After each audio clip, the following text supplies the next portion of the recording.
fan at the Hollywood premiere of some film and saying how 24 was just like real life. So the guy that actually runs the Department of Homeland Security was caught up in his own perceptual loop of pretending it's just like television. Another thing is we have this conditioning, even in professional sports. The NFL has revenues of something like $10 billion a year, even though it's been a nonprofit. And yet, the military, the Department of Defense, has paid millions of dollars to NFL professional teams to stage patriotic displays during halftime. Mike, that is disgusting what's happening now. I want to ask you a question more in general of the consequence of allowing the deep state to exist.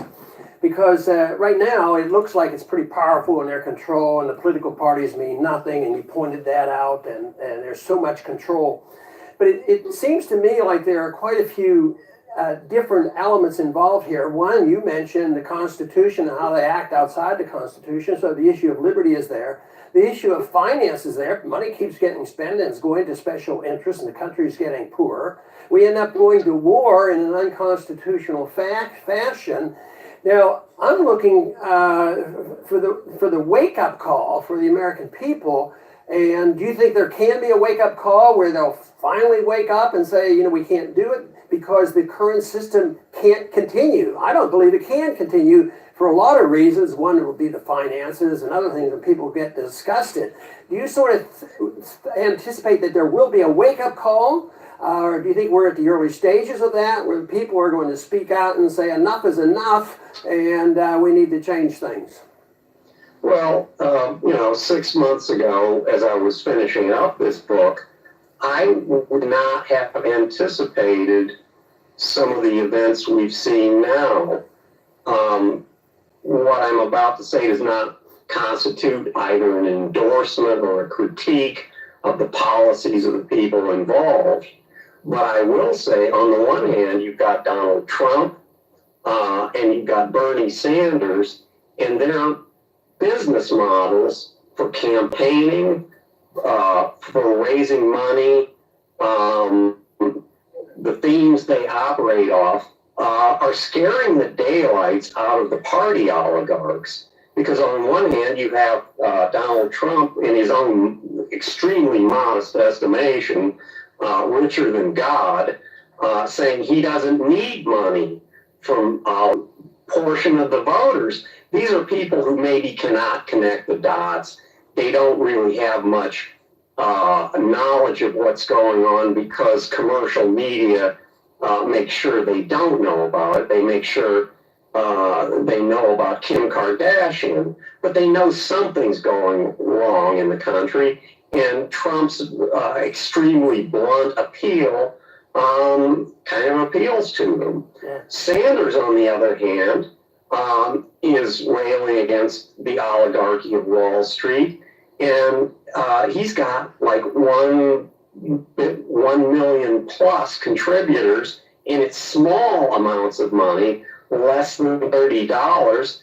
He's breaking the sort of Hillary mold where you declare your candidacy, then you go to Goldman Sachs and hold a fundraiser, then you jet out to the West Coast and have a fundraiser in David Geffen's mansion with all the glitterati. Right. We're seeing something different now. Right. Mike, we're going to have to close shortly, but Daniel has another question for you, and then we're going to finish up. Well, I just wanted to remind the viewers that Mike Lofgren's new book, The Deep State, The Fall of the Constitution and the Rise of a Shadow Government. I would encourage people who are interested in this to purchase and read the book. Just the final thing I'd like to mention, Mike, and I guess this is slightly more of a comment. I really enjoyed, and thankfully we were able to put up on the Institute's website, a recent piece you did for Bill Moyers on the rise of the mega mansions in Washington, D.C. And you tied this appropriately enough, at least partially, to the rise of the military-industrial complex and the various cottage industries built up around that. And, it's disgusting to me to see how wealthy Washington is, and I think Middle America, who unfortunately is given a flag and told to celebrate patriotism, while these people are getting rich off of these phony military state, security state, they're being ripped off in a big way, and I do hope, as Dr. Paul mentioned, that they may wake up to the fact that these are not the patriots inside the Beltway. Well, there's a lot of S-Class Mercedes being driven around the Beltway right now that were bought with contracts based on permanent war, and for that matter, the permanent political campaign. We've got so many consultants, pollsters, and political operatives who also built their little mansions or McMansions based on the way we raise and spend money here. Mike, I want to thank you very much for being with us today, and I hope our audience will pay attention and get hold of your book, The Deep State, because it has an important message, and it talks a lot about what we've been talking about for a long time on this program. But I want to thank the audience for tuning in today to the Liberty Report. And remember, we have to expose the government for what they're doing if we're ever going to get a change. And I think there are a lot of problems out there that we have to face up to. And unfortunately, we're going to have maybe a major crisis to come up with the right answers. I think people are waking up and realizing it. As Mike points out, they're starting to realize this. But boy, coming around to agreeing what really has to be done and be willing to go along, they're not ready for this, because right now, you don't see Bernie Sanders talking about cutting spending or lowering taxes. No, raise taxes and more spending. It's always the government that's going to do it, not recognizing the fact the government creates nothing. They have to steal it from somebody. So we are facing that crisis, and I think understanding the deep state and who really is our government makes the perfect point. There's no two-party system. Somebody asked me once whether I thought we should have a third party. And I said, no, we should have a second party, a freedom party, because right now the two parties are about one party. On occasion, there'll be one or two will stand out and try to change it from within. So far, it hasn't worked. So I think, of course, the easiest way to start on a problem like this is look to the Constitution and look for men and women of integrity if we're going to still work through the system of government that we have. I want to thank everybody for tuning in today to the Liberty Report, and please come back soon.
Edward Snowden, thank you for joining us at this late hour.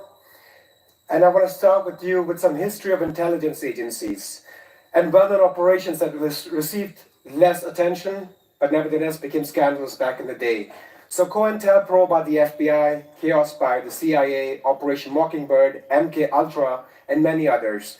In 1975, the Church Committee was established to investigate some of the abuses committed back then by the FBI, CIA, and NSA.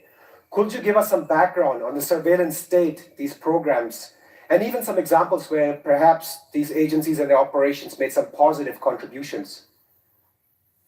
Yeah, sure. So the main thing that we're looking at when we look back at the Church Committee, which is an event in, again, the 1970s, as you mentioned, that was actually born out of an act of extremely radical lawbreaking. People forget this because the Church Committee has a very strong reputation in the United States. as being this congressional committee that actually lifted up the veil of secrecy off of the CIA, off of the FBI, and looked for the first time in a very substantive and actually adversarial way into what they were doing and went, is this lawful? Is this constitutional? And even if it's both, is it right? And unfortunately, they found that many of those things weren't the case. Now, why I say this was born out of an radical act of lawbreaking that many people forget is that we had the media Pennsylvania burglaries in the United States in 1974, I believe, which many people had never heard of. Even Americans had never heard of this. And this was where a group of citizens who saw things happening in the country, they saw the president was acting in ways that they considered to be contrary to the national interest, perpetuating wars that were costing American lives, supporting draft that was robbing people of their future, for conflicts that we, in these individuals' belief, never should have been involved in. And so they formed a group called the Citizens Committee to investigate the FBI. And do you know what they did? They broke into the FBI's office. They literally cased an FBI field office, waited until a holiday period when the FBI agents were out of the office. Everybody was watching, a big boxing event. So nobody was going to be there at work. And when this happened, they literally broke the lock, went in, broke open all the safes, stole all the documents, took them to a barn, and sorted them out, started mailing them to newspapers. Many newspapers sat on them, refused to publish them. So they mailed them to more until eventually the dam broke. Somebody started printing the truth, and eventually investigation had to be had because what it revealed was not only things in the FBI. Well, that was specifically what happened there was they were focusing on the FBI. But the intelligence had gone out of control.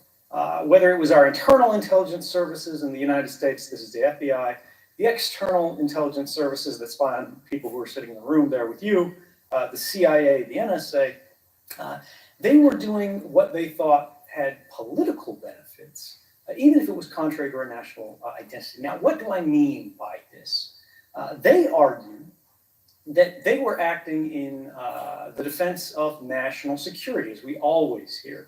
That's kind of the code word we hear. Don't worry, I turned the screen off there. That's not technical. And this is the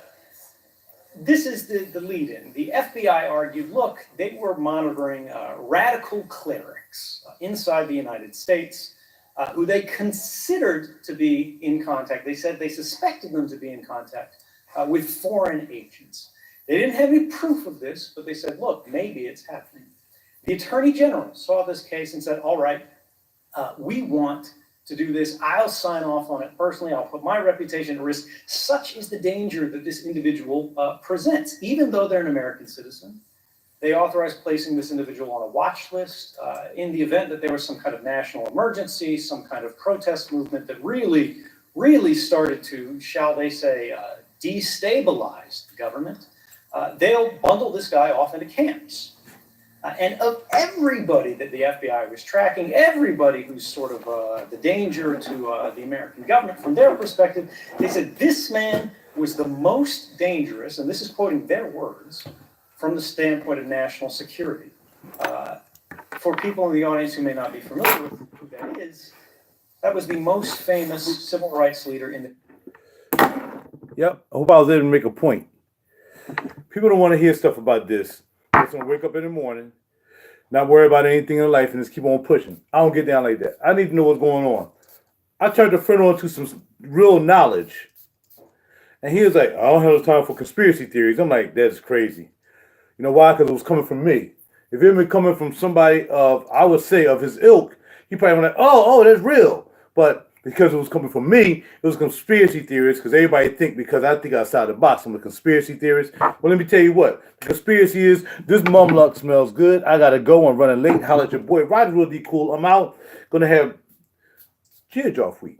That's what we're going to do. So if y'all made it through all that, what I was listening to, and now you're here checking this out, I applaud you. I see there is nobody here, but I do also know that it's 7 o'clock in the morning. I got to go. Y'all be good.